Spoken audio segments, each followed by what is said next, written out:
Good morning. For today, we will tackle the theories and principles of health ethics and the virtue ethics in nursing.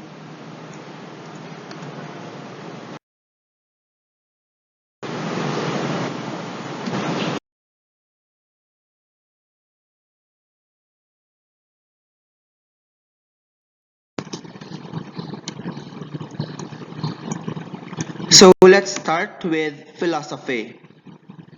Philosophy is the intense and critical examination of beliefs and assumptions. It is both natural and necessary to humanity. Philosophy gives coherence to the whole realm of thoughts and experience. It offers principles for deciding what actions and qualities are most worthwhile, especially when we are dealing with our patients. Philosophy may also show inconsistency in meaning and context. The study of philosophy helps gives order and coherence to beliefs and assumptions.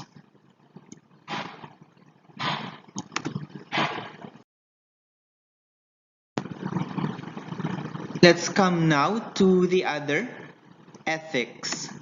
Ethics is defined as the science of the morality of human acts. And because actions reflect the moves of the doer, ethics is said to be the study of human motivation and ultimately of human rational behavior. This aspect of the subject matter which primarily interests ethics is morality. Human acts are those actions performed by man knowingly and freely. They are also called deliberate or international actions or voluntary actions. As such, they are differentiated from the so-called acts of man, which are instructive and involuntary. Morality is the quality of human acts by which they are constituted as good, bad, or indifferent. That which is good is described as moral, that which is bad is immoral, and that which is indifferent is amoral. Human acts reveal the thoughts and inclinations of the person doing them. They are then manifestation of one's character or moral conduct. A person who has the habit or inclination to do good is said to be virtuous. On the contrary, one who has the habit of doing wrong is vicious.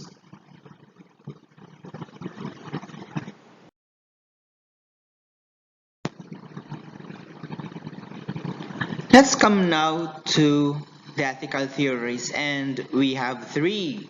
First is deontology, another one is teleology, and utilitarianism.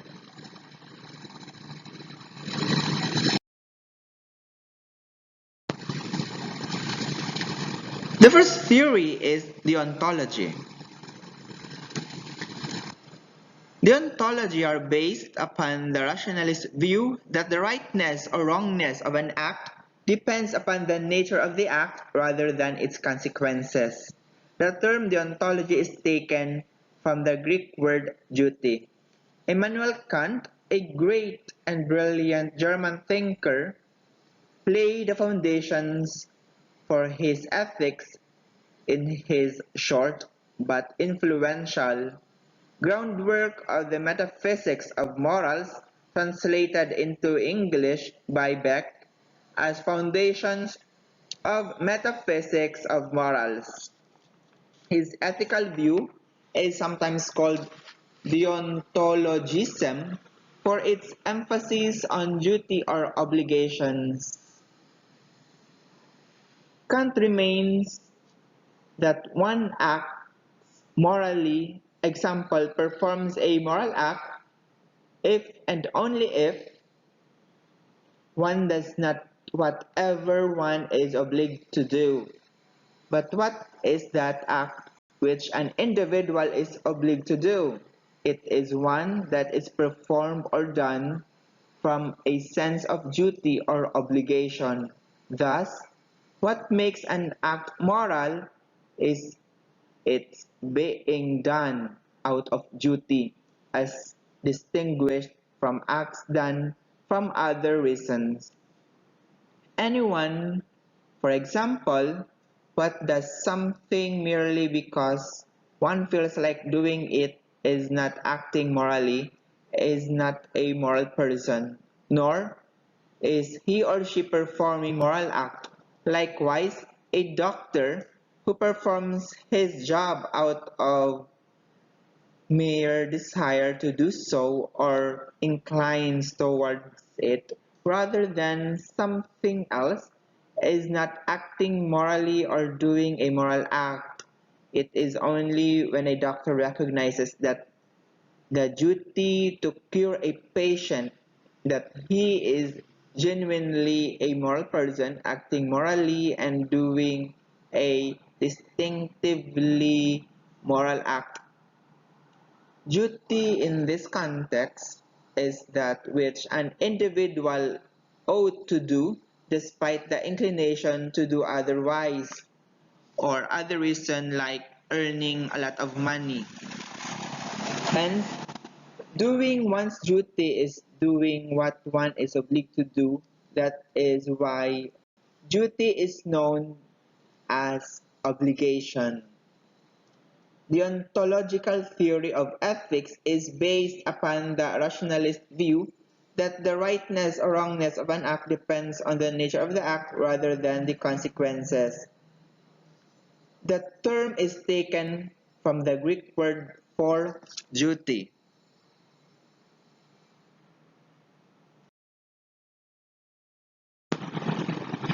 Another theory is teleology. The utilitarian systems are referred to as theological theory.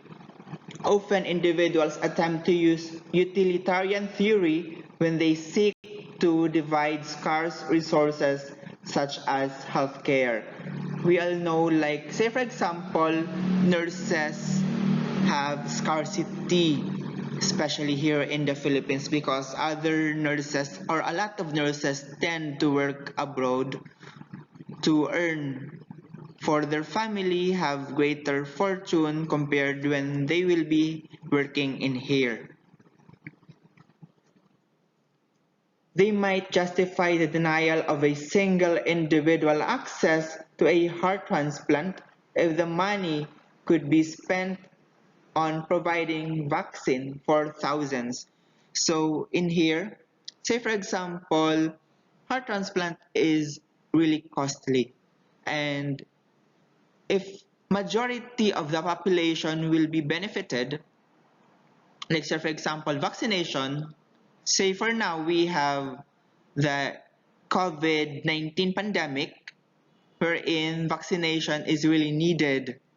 So instead of the government will be spending a lot for a specific procedure wherein only few will benefit, the government will spend more to the majority of the population will be benefited like buying vaccines.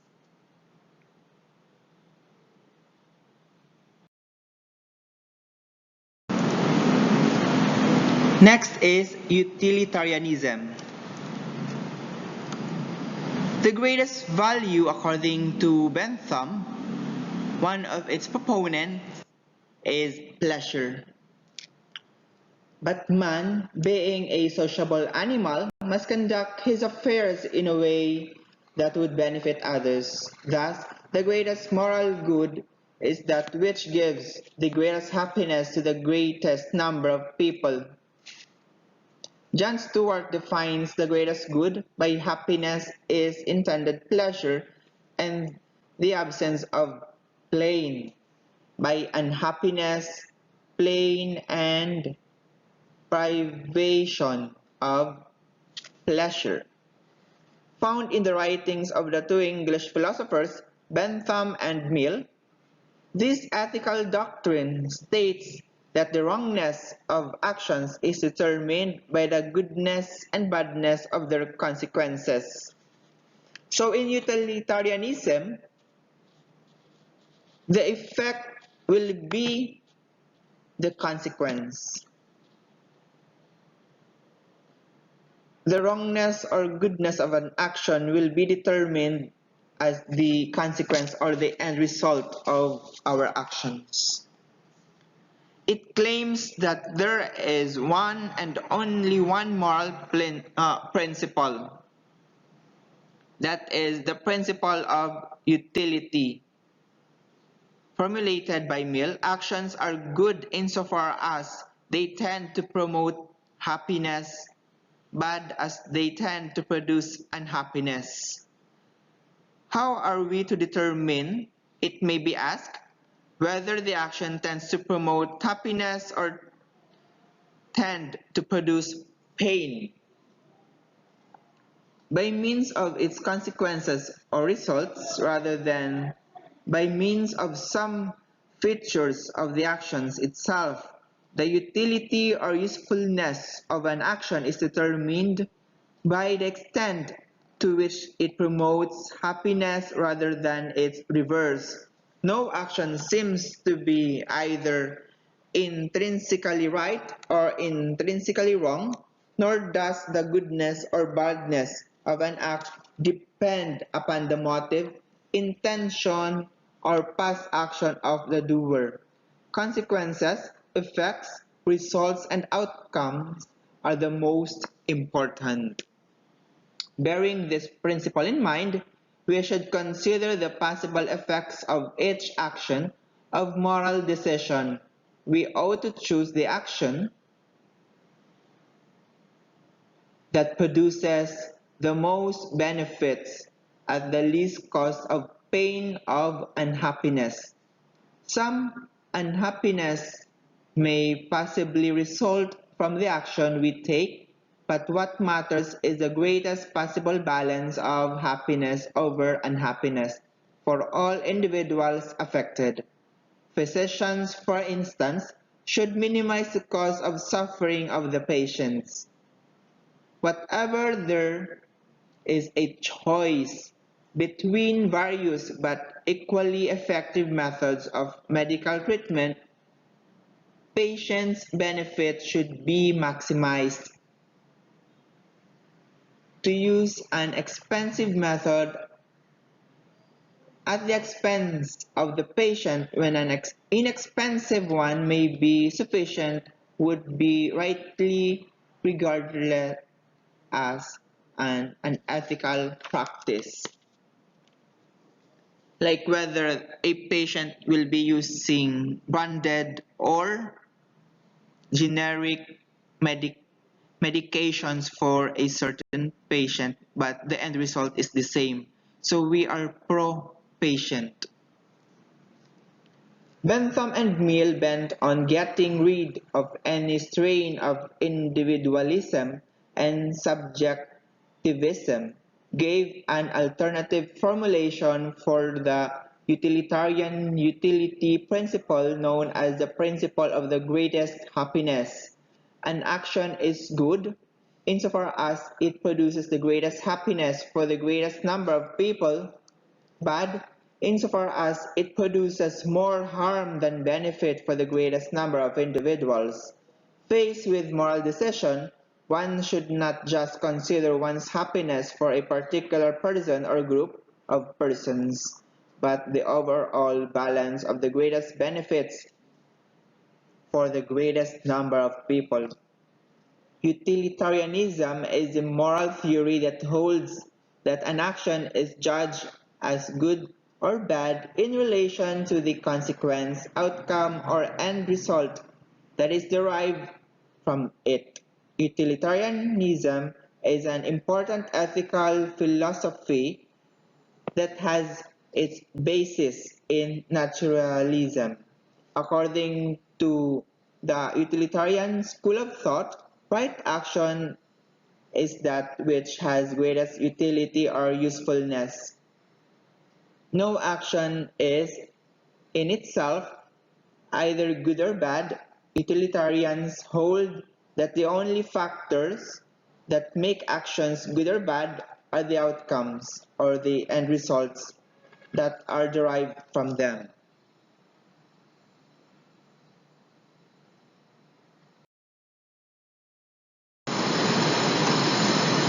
Virtue ethics in nursing. So virtue ethics, sometimes called character ethics, represents the idea that individuals' actions are based upon certain degree of innate moral virtue. It is first noted in the writings of Homer and subsequently in the works of Plato, Aristotle, and early Christian thinkers. Western moralisms emerge with the idea of cardinal virtues. These are wisdom, courage, temperance, justice, generosity, faith, hope, and charity. So the modern and contemporary writers also called others virtues such as honesty, compassion, caring, responsibility, integrity, discernment, trustworthiness, and prudence, though nearly absent in nursing ethics texts. In the past 20 years, virtue ethics is re-emerging as an important framework for examining moral behavior. Aristotle considered the goodness of character to be produced by the practice of virtuous behavior rather than virtuous acts, being the end result of a good character. He explained further that virtues are tendencies to act, feel, and judge that are developed from a natural capacity by proper training and exercise. He believed that the practice creates a habit of acting in virtuous way and that virtue can be learned and improved.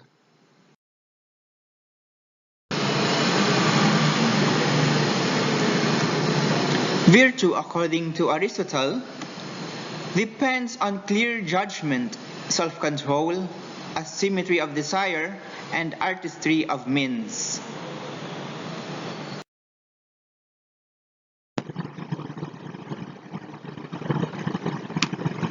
He considered excellence by repeated acting and habituation.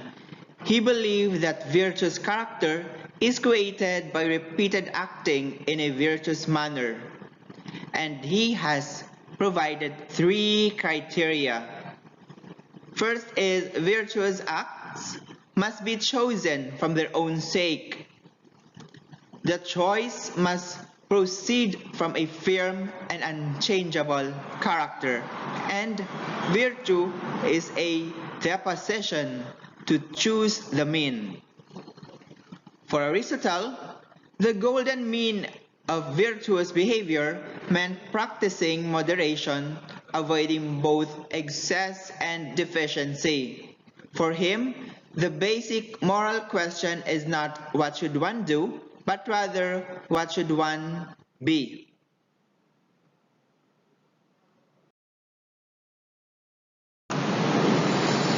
This is from Philippa Foot. Philippa Foot adds another perspective to Aristotle's concept of a virtuous person.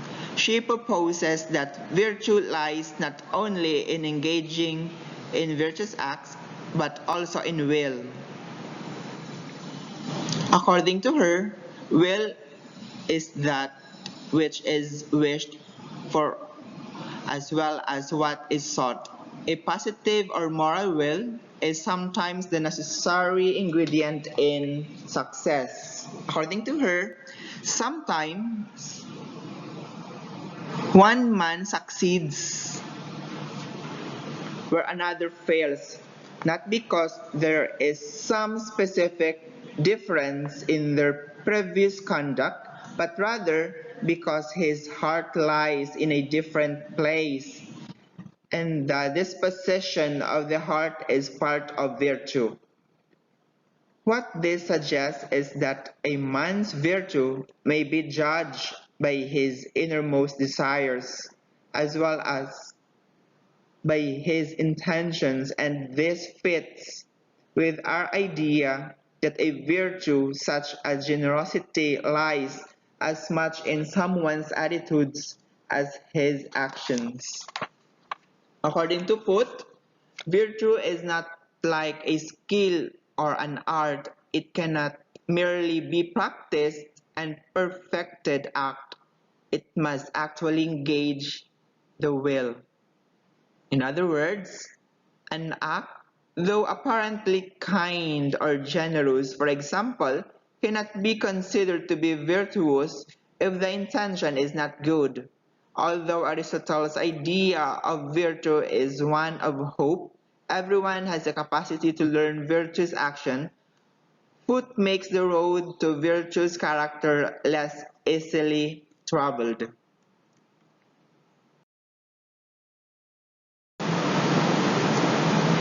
Let's come to the focal virtues. In the discussion of virtue in biomedical ethics, they define character as being comprised of a set of stable traits that affects a person's judgment and action. Like Aristotle, these authors, Beauchamp and Childress, suggest that although people have different character traits, all have the capacity to learn or cultivate those that are important or morality. They had proposed that there are four focal virtues that are more pivotal than others in characterizing a virtuous person. We have the compassion, discernment, trustworthiness, and integrity.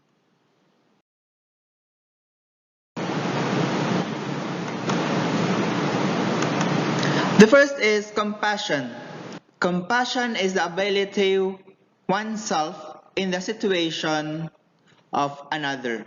Beauchamp and Childress define it in the following manner. The virtue of compassion is a trait combining an attitude of active regard for others' welfare with an imaginative awareness and emotional response of deep sympathy, tenderness, and discomfort at the other person's misfortune or suffering. This internalizing of the golden rule, compassion is important, that many times the patient's need for a compassionate and caring presence balances the need for technical care. We must be careful that compassion doesn't impede our decisions. Next is discernment. Discernment is related to the classic concept of wisdom. The virtue of discernment rests on sensitive insight involving acute judgment and understanding, and it eventuates in decisive action. It gives us insight into appropriate actions in given situations. It requires sensitivity and attention attuned to the demands of a particular context. For example, a discerning nurse will recognize when a patient needs comfort and reassurance rather than privacy. It further requires that we continually strive to recognize and understand important nuances in human behavior. Another one is trustworthiness. Trust is a confident belief in and reliance upon the ability and moral character of another person. Trust entails a confidence that another will act with the right motives in accord with normal norms. It is measured by others' recognition of the nurse's consistency and predictability in following moral norms. Thus, it is accounted for the reputation we have among coworkers. This virtue is important for us in relationships with patients, physicians, and other nurses, and the others in the health group. Integrity may be considered as the cardinal virtue. Moral integrity is the soundness, reliability, wholeness, and an integration of moral character. It also refers to our continuing to follow moral norms over time. It's the character trait of a coherent integration of a reasonably stable, justifiable moral values together with active fidelity to those values in judgment and action. A person with integrity has a consistency of convictions, actions, and emotions and is trustworthy. It becomes compromised when the nurse acts inconsistently or in a way that is not supported by professed moral beliefs. Deficiencies in moral integrity may include such vices as hypocrisy, insincerity, and bad faith.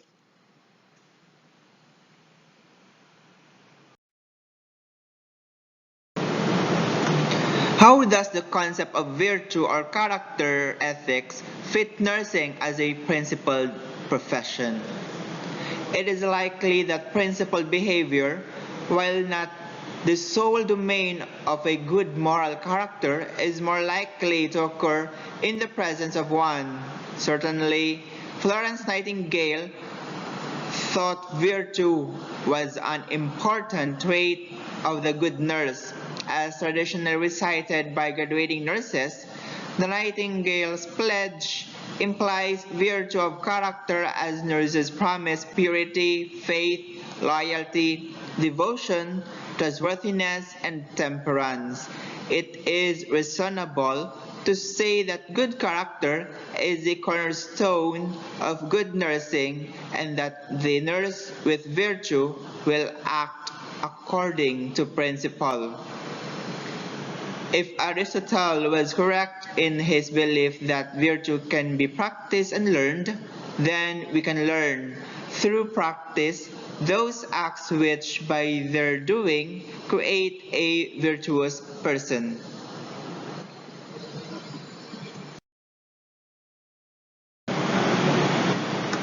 If you have questions regarding this topic, you may post your question queries to our group chat or you can personally message me at my messenger. Good day and be safe.